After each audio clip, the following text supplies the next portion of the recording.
আইটিবারির পক্ষ থেকে PHP Bangla video টিউটোরিয়ালের আজকের পর্বে সবাইকে স্বাগত জানাচ্ছি। আজকের পর্বে আমরা শিখব পিএইচপি কনক্যাটেনেশন, কিভাবে পিএইচপিতে কনক্যাটেনেট করতে হয়। কনক্যাটেনেশন কি জিনিস? কনক্যাটেনেশন মানে হচ্ছে জোড়া দেয়া। আমরা চাইলে পিএইচপিতে একটি ভেরিয়েবলের সাথে আরেকটি ভেরিয়েবল, একটি স্ট্রিং এর সাথে আরেকটি স্ট্রিং খুব ইজিলি একটার সাথে আরেকটা জোড়া দিতে পারি। বিষয়টা আমরা যদি আরেকটু প্র্যাকটিক্যালি দেখি, আমরা এখানে একটি ভেরিয়েবল নেই এক্স, এক্স ইকুয়াল টু যদি 10 হয়, এবং আমরা এখানে আরেকটি ভেরিয়েবল নেই y, y ইকুয়াল টু যদি 20 হয়। এবার আমরা এটাকে ইকো করি $x প্লাস $y। এটা এখন কি পাবলিশ করবে আপনি বলুন তো? এটা পাবলিশ করবে হচ্ছে 10 প্লাস 20 যোগ করে 30 দেখাবে। এখানে রিফ্রেশ করি, দেখুন 30 দেখাচ্ছে। বাট আমরা যদি চাই এই 10টা লিখবে, তার পাশে 20 লিখবে, এইভাবে যদি চাই তাহলে কিভাবে লিখতে পারি? তো আমরা সিম্পলি করতে পারি যে $x লিখতে পারি। $x লিখে আমরা এখানে আরেকটা ইকো নিতে পারি, ইকো নিয়ে $y লিখতে পারি। লিখে আমরা দুইটাকে এভাবে সেপারেট করে দিতে পারি। দিলে আমরা রিফ্রেশ করলে 10 আর 20 পাশাপাশি আসবে। কিন্তু এতে করে আমাদের দুটো লাইন হয়ে গেল, বা কোড কিন্তু বেড়ে গেল। তো কোডিং করার সময় সবসময় স্ট্যান্ডার্ড রুল ফলো করতে হবে যে কোড যত কম লাইনে লিখে পারা যায়।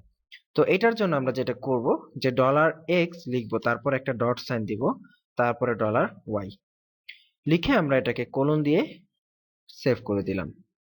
দেখুন আমরা $x লিখলাম, একটা ডট সাইন দিলাম, তারপরে $y লিখলাম। এখন যদি আমরা রিফ্রেশ করি, আপনি দেখবেন 10 আর 20 দুটো লেখা পাশাপাশি চলে এসেছে। তো এই যে ডট সাইন দিয়ে আমরা দুটো ভেরিয়েবল হোক বা দুটো যাই হোক না কেন, এইভাবে আমরা পাশাপাশি জোড়া দিয়ে দিলাম। This is concatenation. প্রচুর ইউজ হয় এটা পিএইচপি বা যে কোনো প্রোগ্রামিং ল্যাঙ্গুয়েজের মধ্যে। সো এটা আপনাকে অবশ্যই মাথায় রাখতে হবে যে পিএইচপিতে কনক্যাটেনেশন খুবই কমন। দেখুন কনক্যাটেনেশনের আরেকটা এক্সাম্পল দেখাই আপনাদেরকে। এটা দিয়ে আমরা যে কোনো স্ট্রিং, যেমন স্ট্রিং হচ্ছে মূলত কোনো লেখা, যেমন এখানে হ্যালো লিখলাম, এবং এরপরে আমরা যদি চাই এটাকে কনক্যাটেনেট করে দুইটা ওয়ার্ডকে পাশাপাশি লিখতে পারি, হ্যালো ওয়ার্ল্ড। আমরা এভরিথিং কনক্যাটেনেট করতে পারি। রিফ্রেশ করলে দেখুন এই যে হ্যালো ওয়ার্ল্ড কথাটা এখানে চলে এসেছে।